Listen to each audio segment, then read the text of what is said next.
Saya yang paling aman karena tadi malam makan duriannya tadi malam. Ya. Cukup banyak dan pagi-pagi output.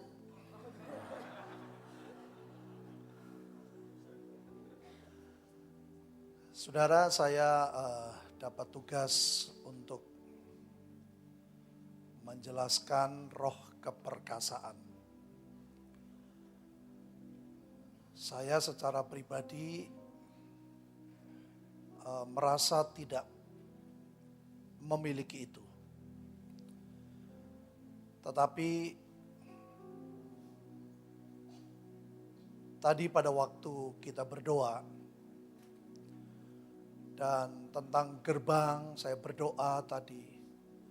Dan Tuhan berikan gerbang kesetiaan. Di mana Tuhan katakan bahwa walaupun kita tidak setia, Tuhan tetap setia. Dan firman itu sangat memberkati saya. Dan akhirnya saya merenungkan, saudara, apa sih hubungannya keperkasaan dengan kesetiaan? Saudara, saya mengaku dengan jujur. Bahkan pada waktu saya mau menikah dengan istri saya cerita tentang siapa saya, hidup masa lalu saya. Pada waktu saya cerita, saya sampai kaget, sampai diam. Saya bilang, pikir, sungguh-sungguh inilah hidup saya.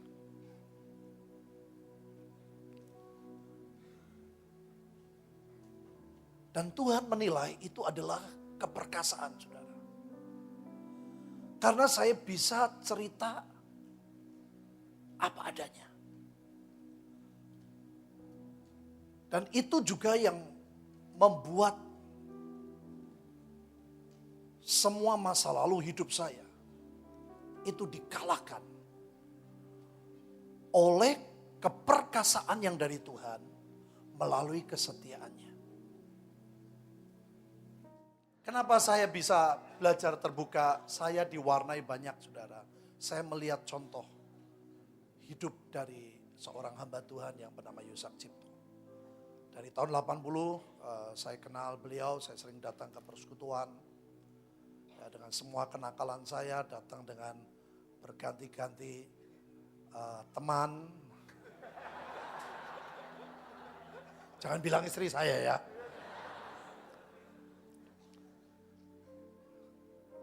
Saya melihat, saudara, bahwa keperkasaan yang dari Tuhan itu melalui hal-hal yang kecil, saudara.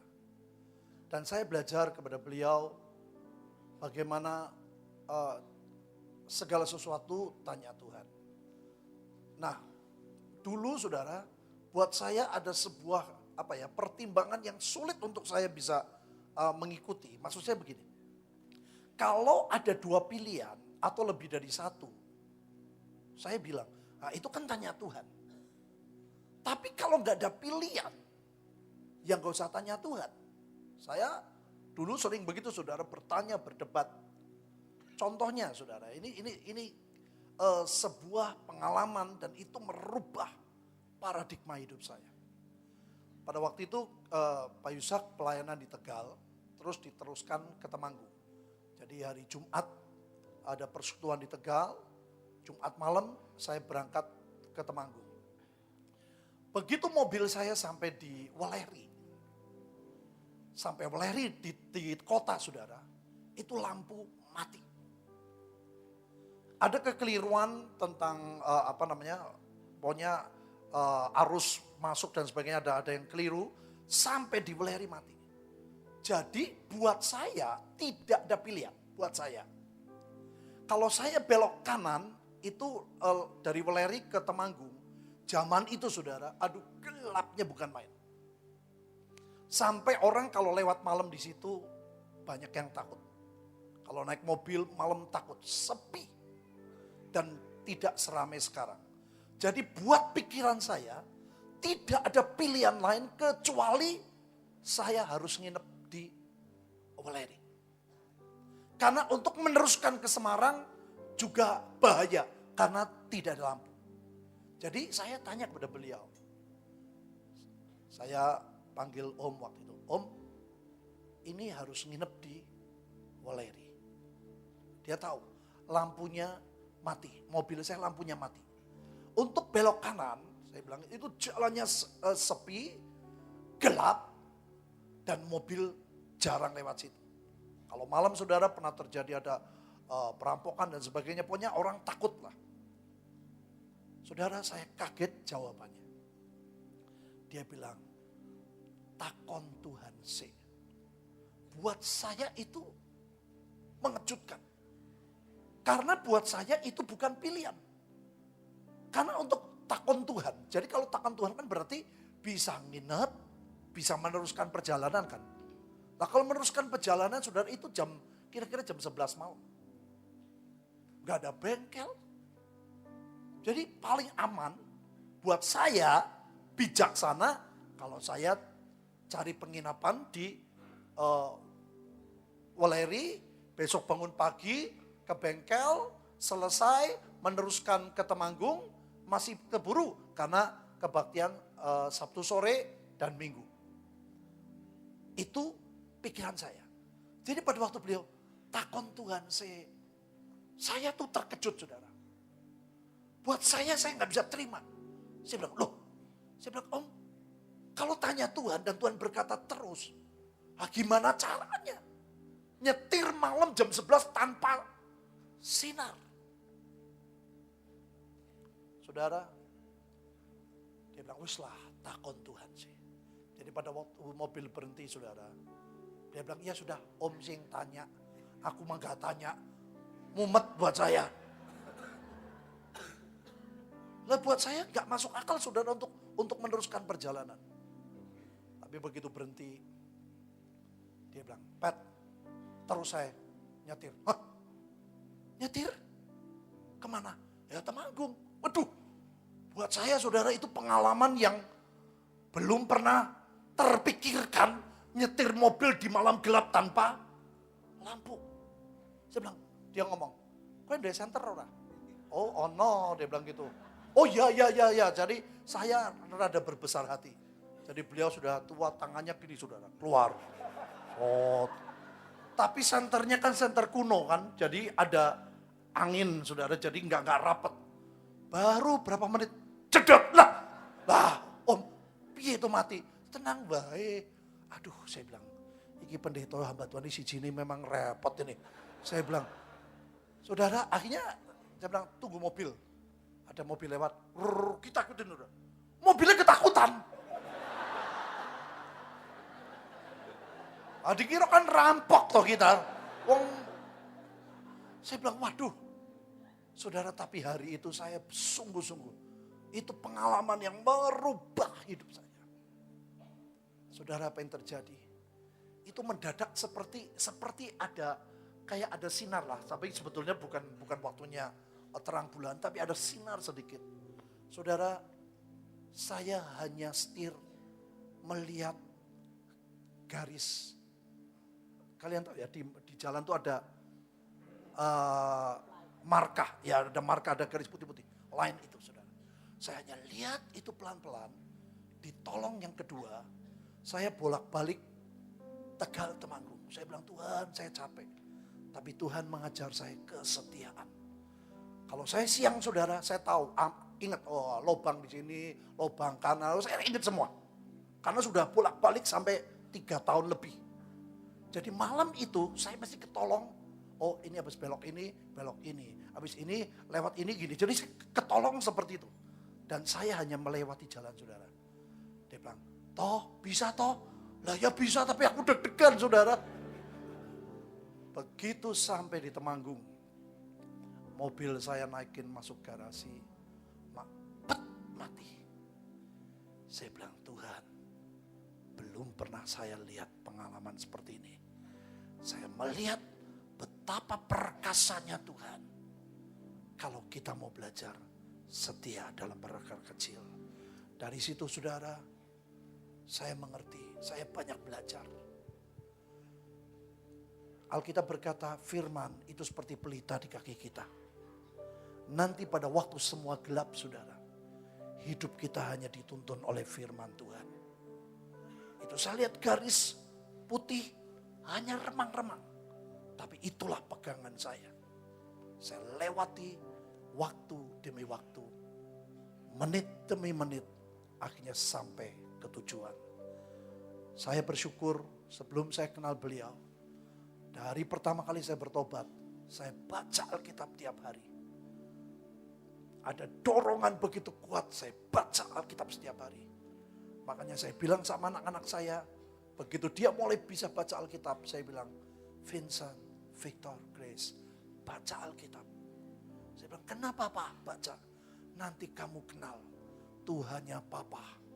Tuhan yang merubah hidup Papa. Itu karena firman. Dan saya tahu saudara, keperkasaan itu bertambah kalau kesetiaan yang dari Tuhan kita izinkan bertambah dalam hidup kita. Amin. Kami berdoa Tuhan, Engkau yang memberikan kepada kami roh keperkasaan. Ada banyak kelemahan dalam hidup kami. Ada banyak hal-hal yang gelap di depan kami. Berikan kami roh keperkasaan yang Kau berikan kepada hamba-Mu, Pak Yusak. Berikan kepada kami. Dan kami tahu Tuhan, berikan kami juga kesetiaan. Roh kesetiaan. Saya ingat sekali pada waktu Pak Yusak tahun terakhir dia berkata saya tidak pelayanan.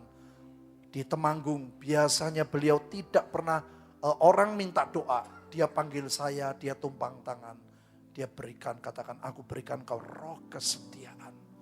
Saya bersyukur kepada Tuhan. Itu yang menambahkan keperkasaan Tuhan dalam hidup kita. Tuhan berikan kami roh kesetiaan. Engkau sudah bukakan kami gerbang kesetiaan.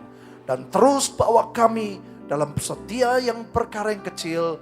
Dan kami juga setia dalam perkara yang besar. Sampai Kau beri kami jaminan kuat untuk menyelesaikan semuanya sampai garis akhir. Demi nama Tuhan Yesus, semua yang percaya katakan amin.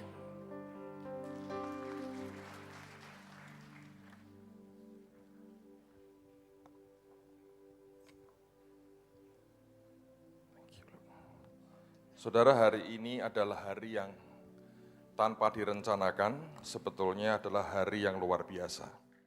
Saudara, orang Israel itu mengenal 2 kali tahun baru. Yang tadi yang pernah kita rayakan adalah Ayin Gimel tahun ini. Itu merupakan tahun baru, dasarnya adalah penciptaan. Jadi dari dasar penciptaan mereka hitung, maka mereka mengatakan ya ini tahun baru. Tetapi yang diperintahkan oleh Alkitab sebagai tahun yang pertama, bulan yang pertama, tiap-tiap tahun itu adalah peristiwa Eksodus. Pada waktu orang Israel keluar dari Mesir, itu ada perintah Tuhan yang berkata bahwa itu akan menjadi permulaan tahun bagi kamu. Itu merupakan hari lahirnya yang namanya bangsa Israel, yaitu bangsa yang secara daging mendapatkan akan hak kesulungan dari Tuhan, itu lahir. Dan kemarin sore, pada waktu matahari terbenam, dan sampai dengan hari ini, sampai nanti matahari terbenam, itu kita merayakan tahun baru, dan ini merupakan tanggal 1 Nisan.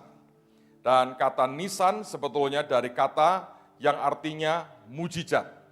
Jadi hari ini, hitungan tahun Saka adalah tahun baru, hitungan lahirnya bangsa Israel, dan hitungan pemerintahan raja-raja Israel, ini juga tahun baru. Jadi ada beberapa hal yang tanpa kita sadari, baru Tuhan buka dalam 1-2 hari ini, dan Dia mau berkata betapa sebetulnya seriusnya apa yang Dia mau berikan buat kita. Walaupun tadi disampaikan dengan cara guyon, Anda mendengar soal soal pipis, soal kentut, lupakan yang itu, rohnya harus diterima. Roh pengertian, roh keperkasaan, ya toh, roh nasihat. Jadi jangan Anda ingat-ingat pipis dan kentutnya pendeta, itu lupakan saudara. Nanti Anda kehilangan poin yang paling utama. Karena ini hari ajaib Tuhan sediakan buat semua kita. Dan yang lebih ajaib lagi sebenarnya hari ini di Vatikan mulai pemilihan paus yang baru. Nah, apa yang signifikan dari paus ini? Sebetulnya sudah cukup lama dari abad 12. Ada nubuatan sebenarnya. Ada satu uskup dari Irlandia yang hari itu dia pergi ke Roma dan dia mengaku mendapatkan penglihatan. Rupanya uskup ini kemudian dihargai, dihormati oleh gereja Katolik sebagai santo. Dan dia mengatakan nanti pada paus kesekian, itulah zaman antikris. Akan ada aniaya yang sangat besar. Di dalam hitungan itulah yang akan dipilih nanti itu persis pada urutannya.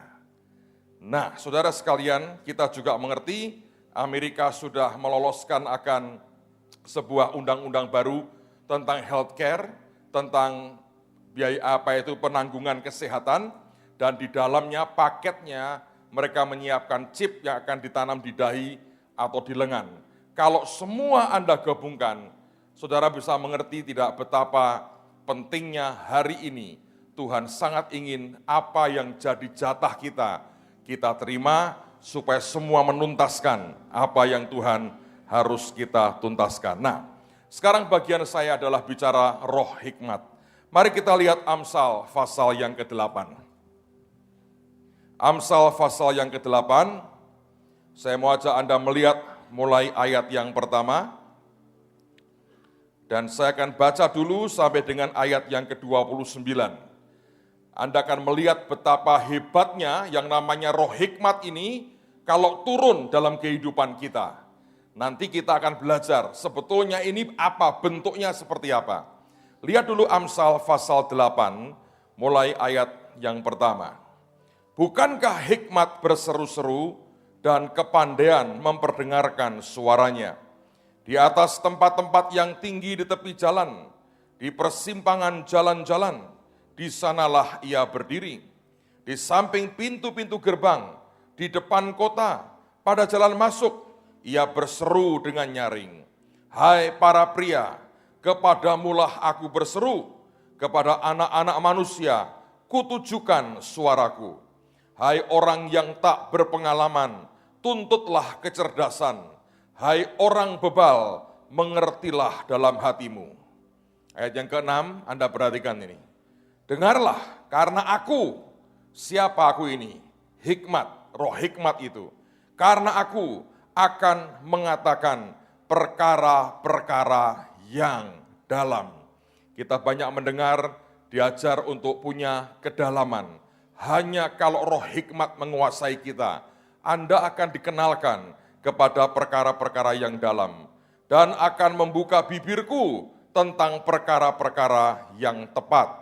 Karena lidahku mengatakan kebenaran, dan kefasikan adalah kekejian bagi bibirku. Segala perkataan mulutku adalah adil, tidak ada yang berbelat-belit atau serong. Semuanya itu jelas bagi yang cerdas, lurus bagi yang berpengetahuan.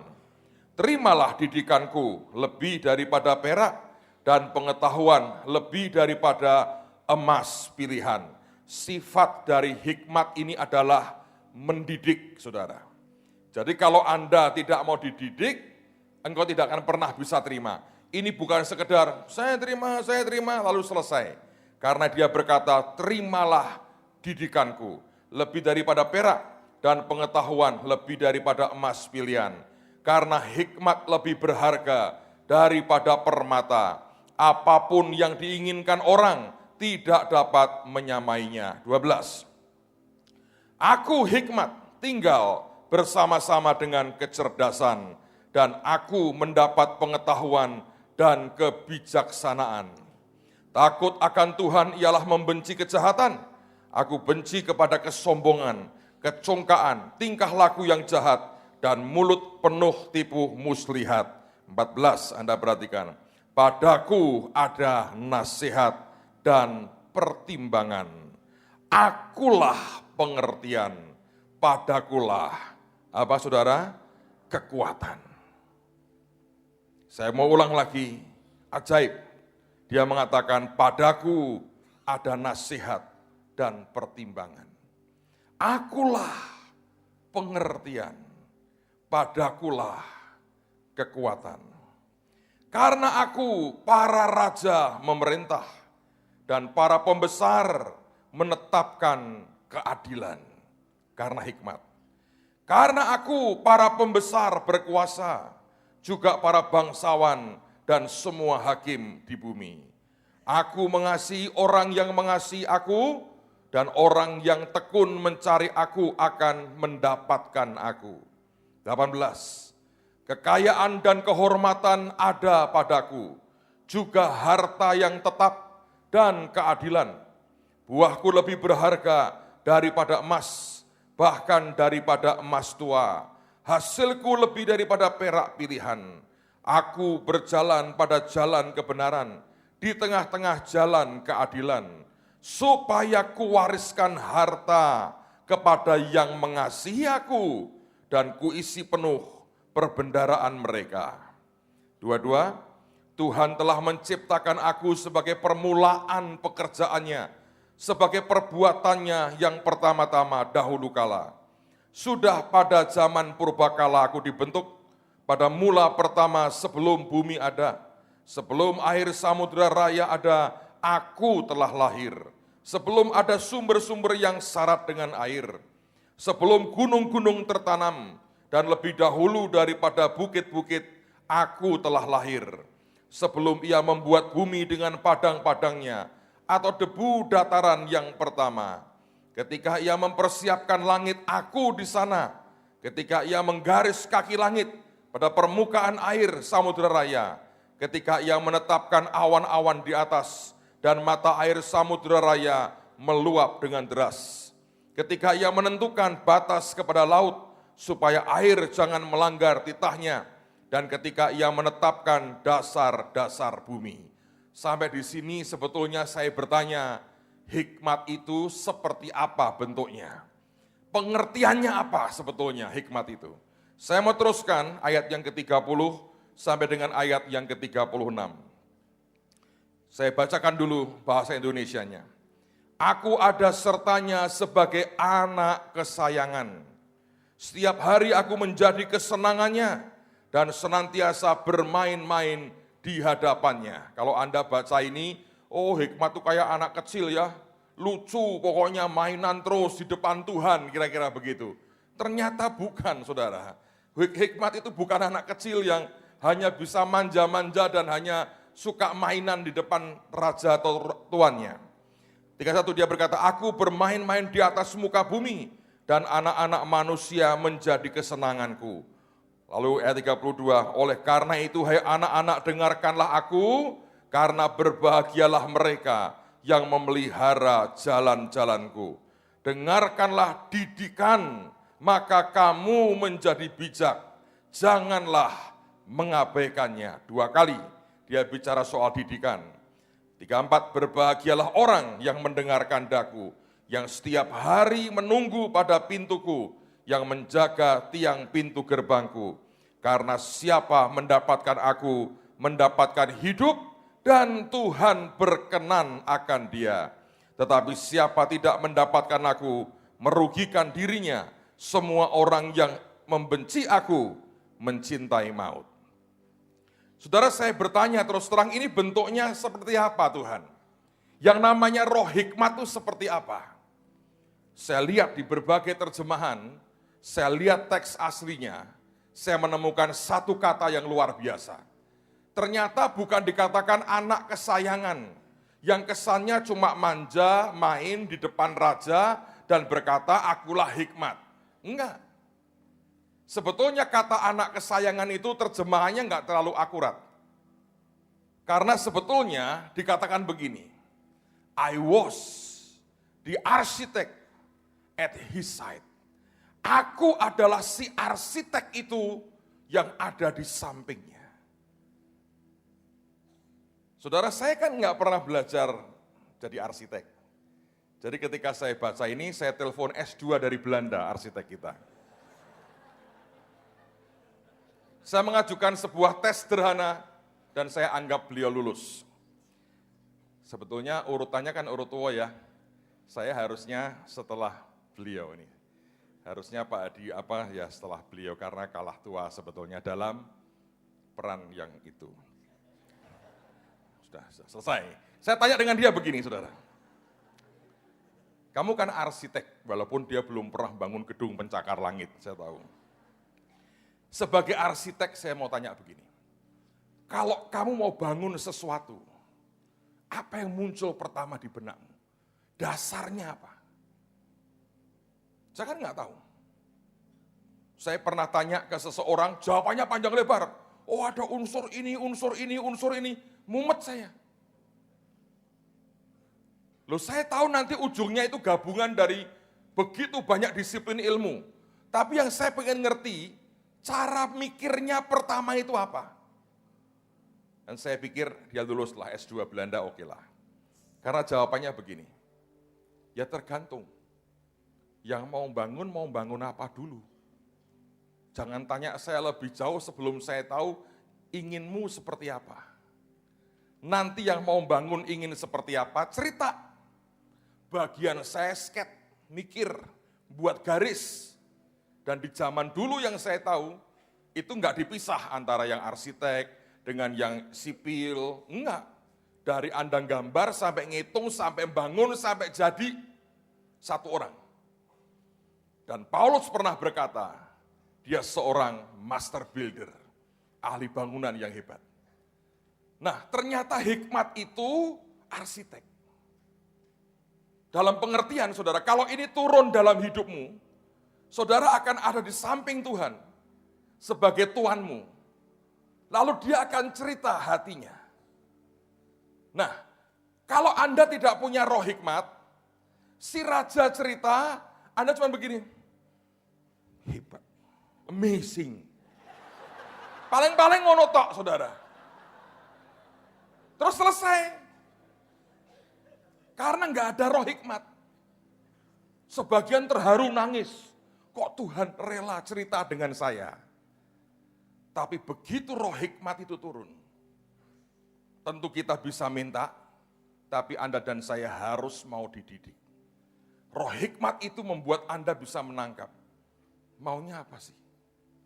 Dan tiba-tiba Anda bisa punya gambaran, nangkap dari yang dia punya, gambaran hidup seperti apa yang dia inginkan. Kalau saudara seorang pengusaha atau Anda seorang hamba Tuhan atau siapapun saudara, tiba-tiba ada sesuatu yang related dengan hidupmu, Anda bisa tangkap, Anda berkata, bosku mau begini. Dan tiba-tiba Anda mulai gambar, dan engkau berkata, ini loh yang Tuhan mau.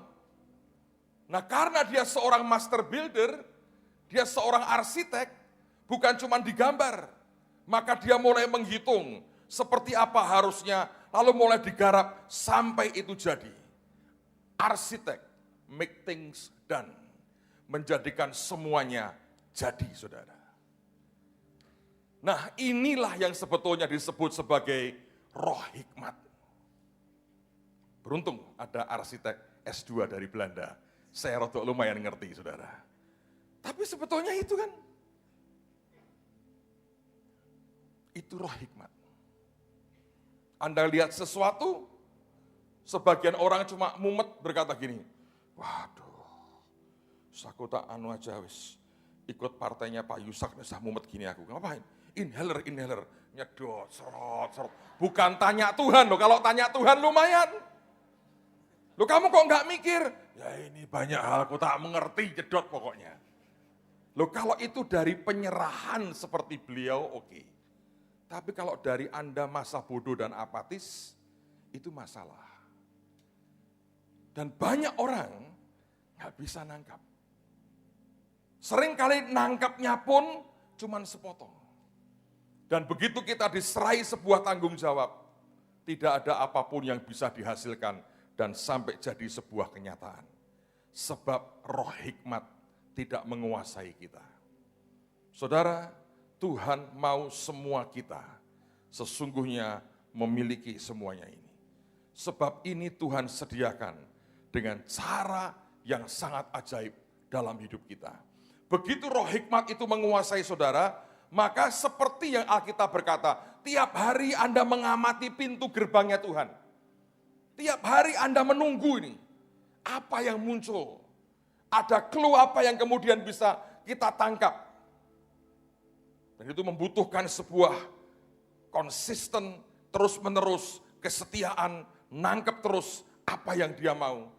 Lalu Anda bisa jabarkan dan dia berkata, Tuhan mau aku begini. Dan dengan ini hitungannya harus seperti ini. Maka langkah pertama seperti ini, langkah kedua seperti ini, akan jadi seperti ini. Saudara, sebetulnya karena waktunya sudah sangat singkat, dia mau semua kita punya roh hikmat ini. Persoalannya apakah Anda sedia dididik? Sebab ini rumit. Dalam kenyataan itu membutuhkan akan campuran sekian banyak disiplin ilmu. Kalau Anda membangun sesuatu misalnya, coba Anda mikir sederhana. Oh kan tidak perlu politik Pak membangun, perlu ngerti politik. Ngerti nggak? Itu butuh segala macam understanding. Kalau Anda bangun seperti ini, masyarakat akan seperti apa? Lalu belum segala macam yang lain. Itu seluruh disiplin ilmu dimasukkan jadi satu. Dengan harapan si ownernya dipuaskan. Tapi hebatnya adalah, kalau saudara dan saya jadi bagian daripada sebuah proyek pembangunan kerajaan Tuhan yang ajaib. Mungkinkah Tuhan kita memberikan budget yang dibatasi? Bangun kerajaanku ya, ngirit aja ya. Kamu gaji jangan naik-naik dulu ya, sampai jadi ya. Mungkin nggak? Nggak mungkin. Kalau Anda bagian dari the kingdom of God yang dibangun, semua diberi, saudara. Apapun yang Anda butuhkan, dia Tuhan yang luar biasa, supaya bangunan kerajaannya jadi dan ajaib dan membawa kemuliaan yang luar biasa. Amen, saudara. Saya masih mau teruskan sedikit. Lihat lagi akan ayat yang ke-34. Karena Alkitab berkata begini, berbahagialah orang yang mendengarkan daku dan setiap hari menunggu pada pintuku yang menjaga tiang pintu gerbangku. Kalau Anda lihat dalam Alkitab The Message ada kalimat awake and ready for each morning. Anda dalam keadaan terjaga dan siap setiap pagi. Kalau Anda lihat kemudian dia berkata alert and responsive as I start my day's work. Kita jadi orang yang waspada dan sangat beresponsif, merespon, menanggapi pada saat kita mulai akan pekerjaan kita. Itu roh hikmat. Lalu kemudian kalau Anda perhatikan pada pasal 9, ayat yang pertama sampai dengan ayat yang kelima atau 6. Hikmat telah mendirikan rumahnya. Kenapa hikmat mendirikan rumahnya? Dia arsitek soalnya. Ngerti ya? Hikmat telah mendirikan rumahnya. Dan dalam rumahnya itu ajaib. Dikatakan menegakkan ketujuh tiangnya. Dalam hikmat itu ada 7 pilar di dalamnya. Memotong ternak sembelihannya, tapi yang kedua mencampur anggur dan menyediakan hidangannya. Kata-kata ini sebetulnya seperti orang memasak. Luar biasa ini, masak. Yang khotbah harusnya mak ini soal memasak, saudara. Nomor 1 di dunia menurut saya. Hari ini khusus datang bawa babi kecap. Susah ditolak. Saya tadi berkata, saya nggak mau makan nasi hari ini. Babi kecap keluar runtuh iman saya. Sebab ada orang yang punya kemampuan mengolah begitu rupa. Hikmat tidak menyediakan dengan asal disediakan. Dia olah, dia campur. ternak disembelih, anggur dia campur, dan dia sediakan hidangannya. Ayat 3, pelayan-pelayan perempuan telah disuruhnya berseru-seru di atas tempat-tempat yang tinggi di kota. Lalu ayat yang keempat berteriak begini, siapa yang tidak berpengalaman, singgahlah kemari.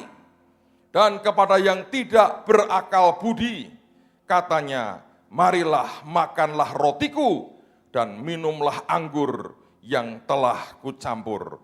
Buanglah kebodohan, maka kamu akan hidup, dan ikutilah jalan pengertian. Ajaib sekali, dia berteriak, are you confused about life? Apakah engkau bingung dengan kehidupan? Dia bilang, come, makan dengan aku. Aku olah sesuatu yang ajaib. Dan olahan itulah didikan Tuhan. Roh hikmat yang dia mau berikan dalam hidup kita. Siapa yang rindu ini turun dalam hidupmu? Ayo kita minta, tapi syaratnya juga rela dididik Tuhan. Jadi arsiteknya Tuhan yang luar biasa. Tiap kali Tuhan datang kepada saudara, Anda merasakan hadiratnya. Kalau Anda tidak punya roh hikmat, Anda menangis terharu, Tuhan mendatangi aku. Tapi kalau seorang arsitek, dia berkata, Tuhan, apa yang engkau ingin? Dan tiba-tiba muncul semua kerinduan hatinya. Roh hikmat, make things done, menjadikan semuanya jadi dalam hidup kita. Kami terima dalam nama Tuhan Yesus. Dan terus engkau didik kami Tuhan, sampai sungguh-sungguh semua kami jadi arsitek-arsitek Tuhan yang luar biasa. Dan apapun yang kau rindukan terwujud oleh karena roh hikmat yang menguasai kami.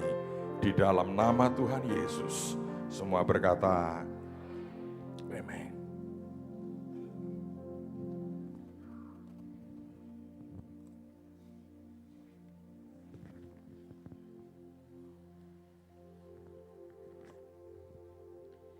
Kita buka Hosea 4 ayat 6.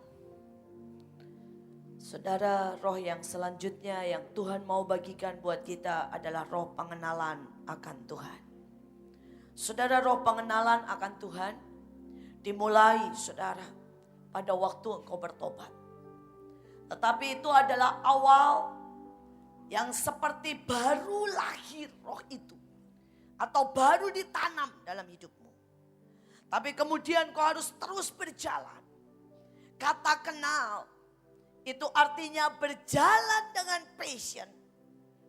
Dari awal sampai mati.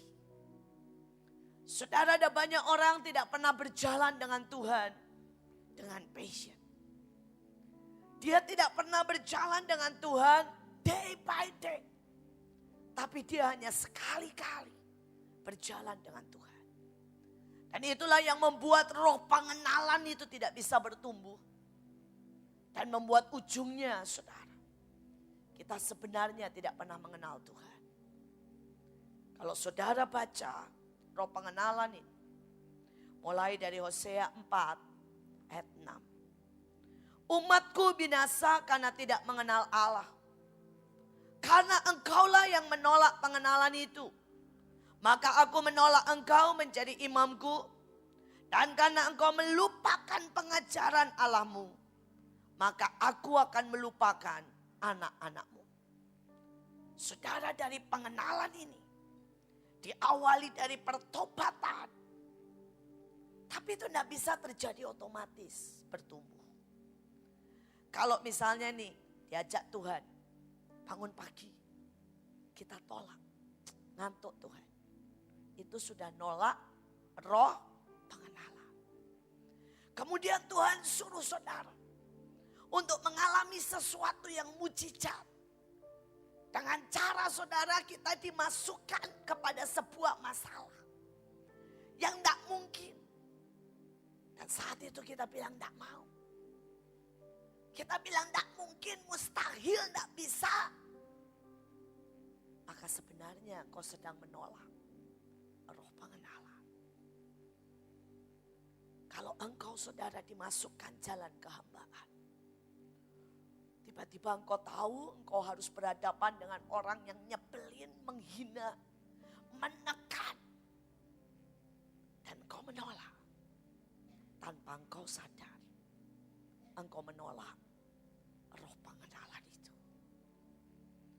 Saudara, karena itu Tuhan berkata, kalau engkau menolak, engkau binasa.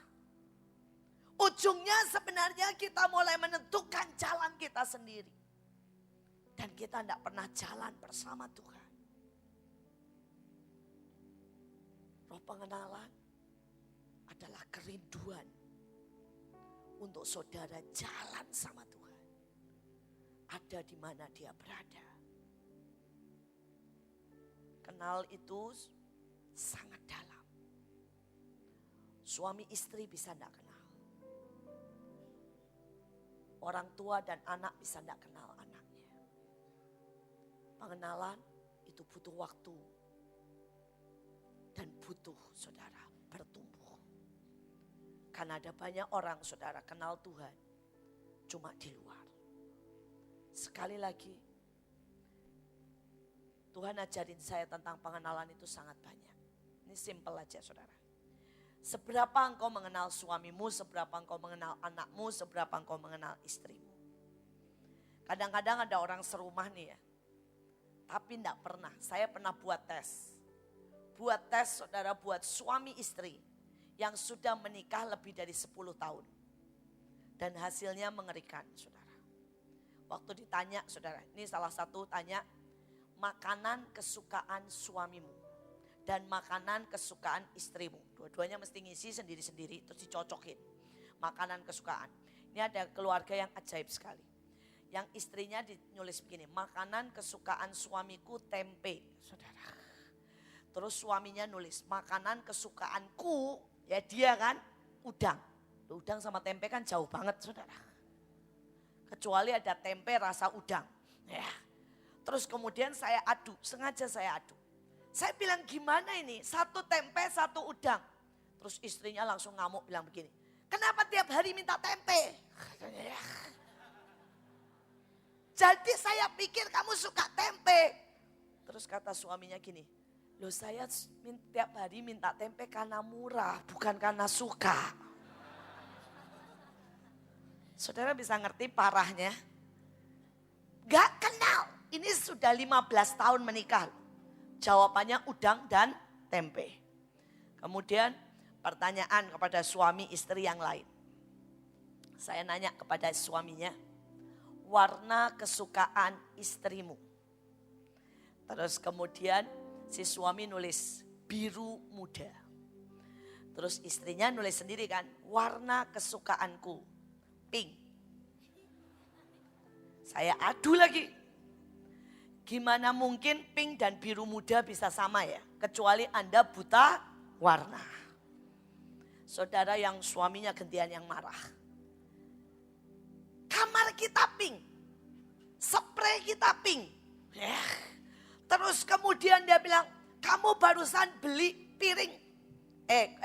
Suaminya bilang ini, kamar kita biru muda. Spray kita biru muda. Kamu barusan beli piring biru muda.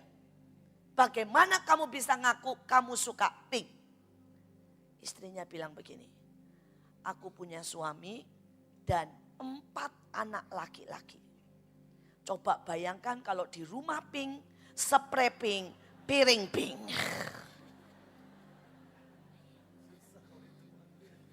Aku kasih biru muda karena anak kita 4 laki-laki. Tapi aku sukanya pink. Sekali lagi, tanda tidak kenal. Saudara, ada begitu banyak. Kenal itu bisa sangat detail. Saudara hari ini ya, seandainya nih. Di depan saya ada 3 anduk. Dan anduk itu dipakai sama siapa saja. Tapi ada 1 anduk yang dipakai oleh Stephen. Saya bisa tahu. Begitu saya cium, saya akan tahu. Ini baunya Stephen. Kenapa? Kenal. Itu cuma 1 kenal. Kenal bau. Betul kan? Tapi belum tentu saya kenal hatinya. Belum tentu saya kenal saudara. Maaf kata pacarnya. Belum tentu loh. Di UPH siapa tahu ada yang disembunyiin pacarnya. Saya nggak tahu. Loh, belum tentu. Jadi pengenalan, saya cuma mau berkata, pengenalan itu sangat luas. Pengenalan itu sangat luas. Kalau saudara merasa saudara kenal Tuhan. Begitu saudara merasa, seringkali itu berhenti, stuck. Tapi kalau setiap hari saudara bilang, Tuhan taruh aku di hati. Bawa aku kemana Engkau pergi. Ajari aku. Maka saudara akan makin kenal. Makin kenal. Saudara, dan sejujurnya saya mau berkata, itu saya lakukan bukan cuma pagi. Tiap kali duduk, berdiri, setiap kali lagu bunyi, tarian, semua. Saya nanya, Tuhan, ajari aku. Kenal seleramu. Kenal maumu. Contoh aja saudara. Tadi Tuhan semua bilang. Tuhan yang bilang sama saya. Nanti waktu khotbah tidak usah pakai jubah. Hanya nanti setelah itu selesai khotbah pakai jubah. Saya duduk di situ nyembah enggak pakai jubah. Tuhan cuma ngomong gini. Tentara kan harusnya berjaga ya. Saya sudah ngerti. Saya langsung bilang jubahku. Tuhan mau bilang begini. Oke, saya biarkan semuanya. Tapi hari ini tanggung jawab di pundakmu. Dan jangan lepaskan jubah. Kalau saudara tidak kenal dia. Dia nanya tentara harusnya berjaga. Saudara bisa mikir begini. Oh, ada apa ya? Serangan apa? Tapi karena saya kenal Tuhan. Dia ngomong begitu saya tahu. Dia mau saya pakai jubah. Hari ini sepanjang hari ini tanggung jawab saya. Saya berdoa saudara kenali Tuhanmu. Kenali Tuhanmu. Maka saudara akan lihat. Ada sesuatu yang sangat ajaib. Pada waktu yang dibuat awal-awal sekali.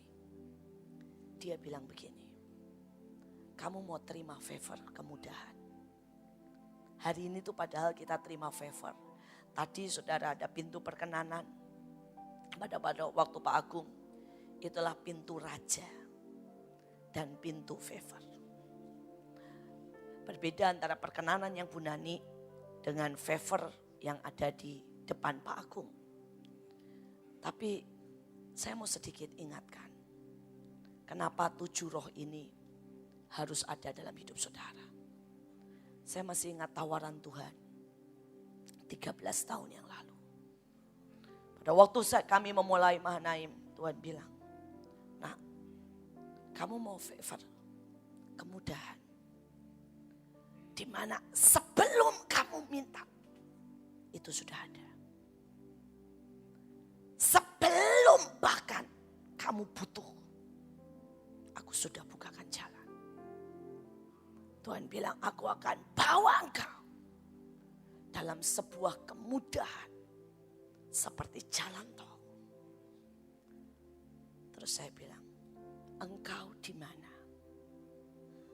Tuhan senyum. Bukan, aku tidak ada di situ. Tapi aku beri favorku. Saya tanya, engkau di mana? Saat itu dia senyum.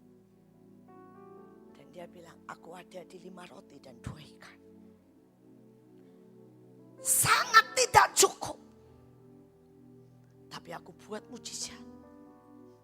Untuk itu menjadi cukup. Aku ada di tengah badai. Pada saat banyak orang akan menyerang. Seperti badai. Aku akan berdiri di situ. Dan badai itu akan reda. Aku ada. Saat tidak ada orang yang memberi persembahan rutin. Tapi setiap kali engkau bertemu dengan aku pagi hari. tanganku akan mengeluarkan mana. Dan kau akan menikmati mana langsung daripadaku.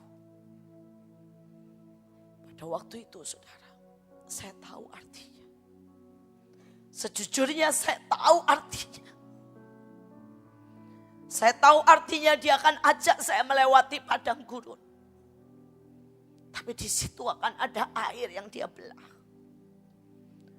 Saya tahu artinya dia akan lewati saya begitu banyak peperangan. Tapi dari situ dia akan ajari saya cara melepaskan pedang. Berjalan, terbang, bahkan melihat kemenangan dari satu kemenangan demi kemenangan. Dan saya berkata, tidak usah kasih saya kemudahan. Aku mau jalan sama engkau. Aku mau ada di mana engkau ada. Aku mau kenal sampai senyummu, matamu, seleramu, caramu berperang, kesukaanmu, makananmu, caramu membelah lautan, caramu mendatangkan mana, aromamu, caramu berdiri di atas gunung, caramu menyintai anak-anakmu, caramu turun di jalan-jalan, caramu memberi makan, caramu menyembuhkan. Aku mau kenal engkau. Aku mau kenal engkau. Dan hari itu dia senyum dan dia bilang, kau memilih jalan yang tidak gampang. Saya bilang, aku memilih engkau dan pengenalanmu lebih dari segalanya. Dan sampai hari ini dia jalan sama saya. Dia jalan sama Manai. Sangat real. Setiap kali kami salah, tidak ada uang. Sama sekali. Setiap kali tembok kami lubang, begitu banyak serangan terjadi. Kami jalan. Bahkan setiap pagi jam 5. Kalau kami doa, pilihan lagu tidak benar saja, dia tidak mau datang. Buat orang lain itu beban. Buat saya itu kesukaan. Dia nyatakan dirinya sangat detail, sangat real.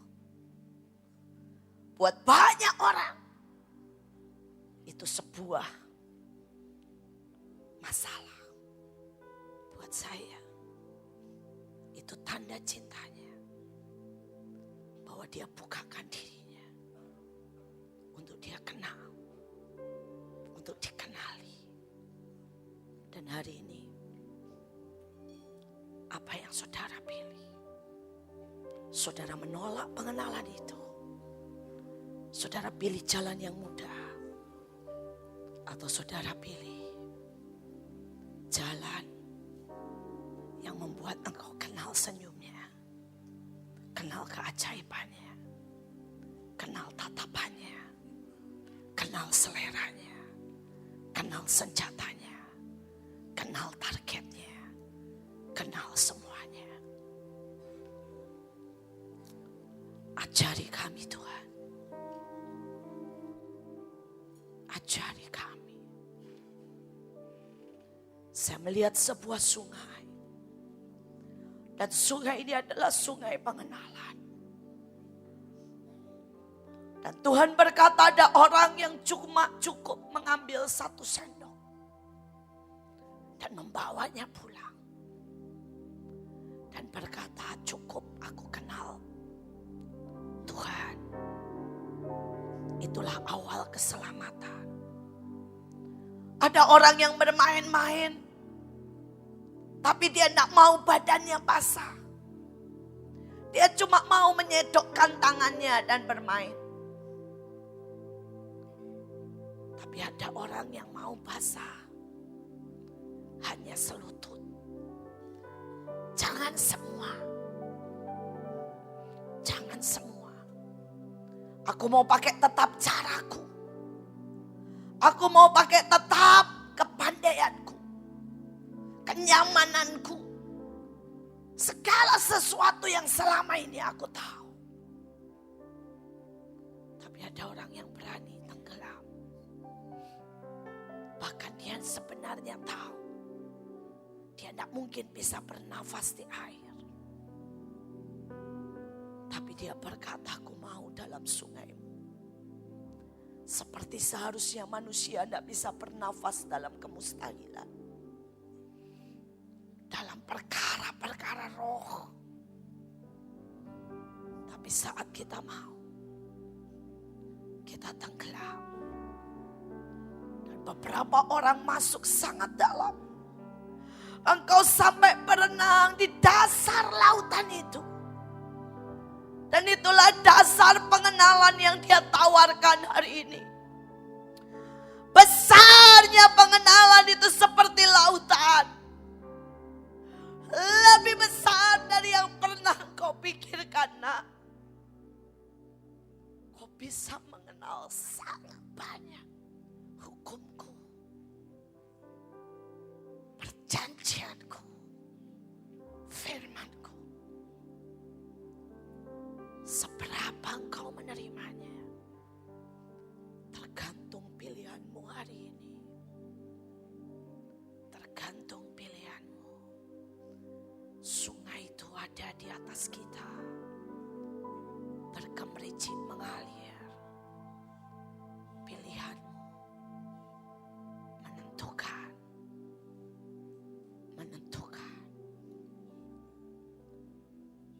Biar setiap orang menentukan pilihannya.